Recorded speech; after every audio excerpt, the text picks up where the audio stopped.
Alors RDM est un DAX, donc c'est un système automatique de recueil des informations dosimétriques du patient. Donc il va nous permettre d'avoir une visibilité générale sur l'ensemble des doses délivrées pour toutes les procédures réalisées dans notre service. Ceci donc est un outil indispensable pour l'évaluation de nos pratiques professionnelles et donc un outil pour optimiser nos pratiques.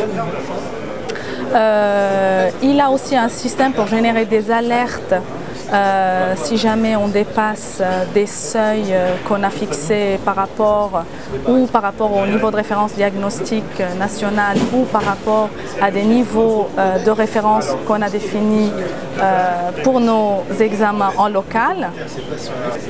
Alors en tant que physicien médical, les fonctions qu'on utilise, que j'utilise dans le DAX, c'est d'abord les examens du jour. Donc avec des codes couleurs par rapport au dépassement des seuils.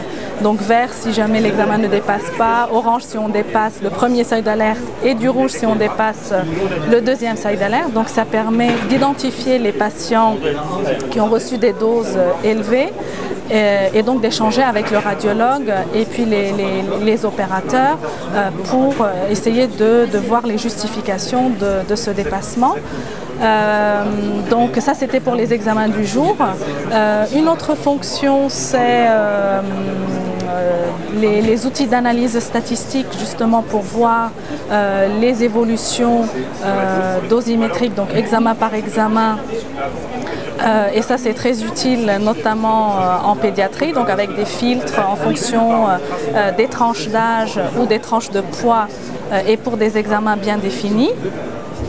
Et puis aussi, la troisième fonction importante, c'est le listing des examens qui ont dépassé le premier niveau d'alerte ou le deuxième niveau d'alerte qu'on a défini soit par rapport au niveau de référence national, soit par rapport donc, à des seuils définis localement dans notre centre. Donc c'est un moyen de contrôle en temps réel de la dose patient et donc indispensable pour la radioprotection des patients.